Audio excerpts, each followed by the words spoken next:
Welcome to the CascadiaSports.net Seahawks post-game report. I'm Oz Vita Mara-Ere. And the Seahawks end the preseason on a positive note, a 27-0 win over the Los Angeles Chargers. And what a win it was. Head coach Pete Carroll talked to us in the press conference, and he said it was a solid win.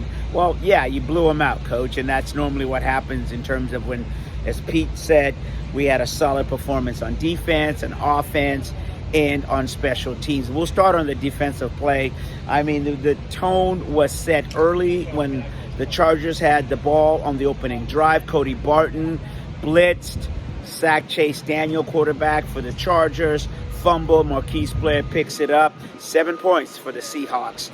And Barton continued to play a solid performance, just something that he's really began to do in the last couple games from the blitzing place. But Daryl Taylor is another linebacker that really played well today. He didn't play all last year.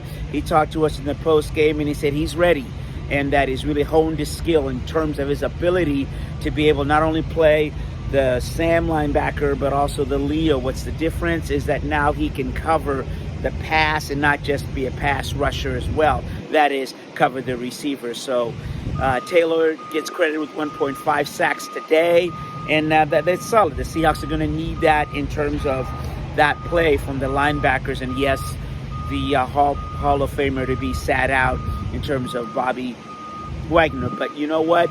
And so did Jordan Brooks. You're starting to kind of see how this defense can be if both of those play. Now, Barton will come off the bench, of course, but Daryl Taylor could really add some extra energy and skill in terms of the versatility in how the Seahawks can play.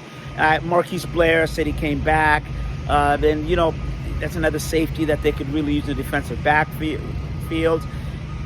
And Trey Flowers had another good game. We still can't figure out who is going to start here. And that's something that the coaching staff will have to figure out in terms of Trey Flowers, Achilles Witherspoon, or not. And Trey Flowers had the better day today. Another player who had a fantastic game was Alex Collins, running back, who is in a tooth and nail dogfight with Rashard Penny to see who backs up Chris Carson.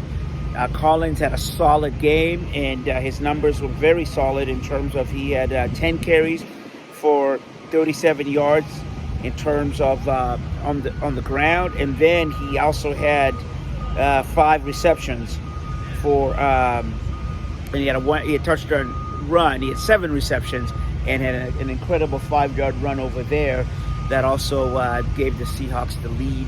And he's showing his versatility. He talked to us after the game and said that he's also ready and that he's learned not only to run the ball outside, in the middle, but also be a pass catcher. Remember, this is his second time with the Seahawks, a very mature man. Another good performance, rookie D. Eskridge.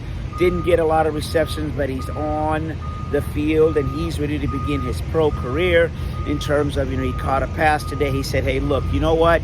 Now I can see the speed of the game. I have some film with which I can take a look at how to get better, and he's all about that. Another great performance was from Geno Smith.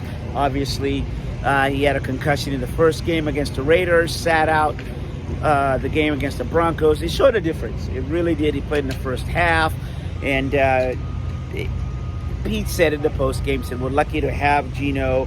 He was 11 of 15 for 90 yards and 2 carries for 20 yards, and he almost scored when he tried to scamper down there. So the business end begins now for the Seahawks coaching staff. They've got to get that roster cut down to 53 on Tuesday, kind of begin the depth chart, and the real season is upon the Seahawks coaches, the players, and the NFL season beckons within just 2 weeks. So there you go, the Seahawks and the preseason on a solid note. For the Seahawks post-game report, brought to you by CascadiaSports.net, I'm Osvita Mara-Ere.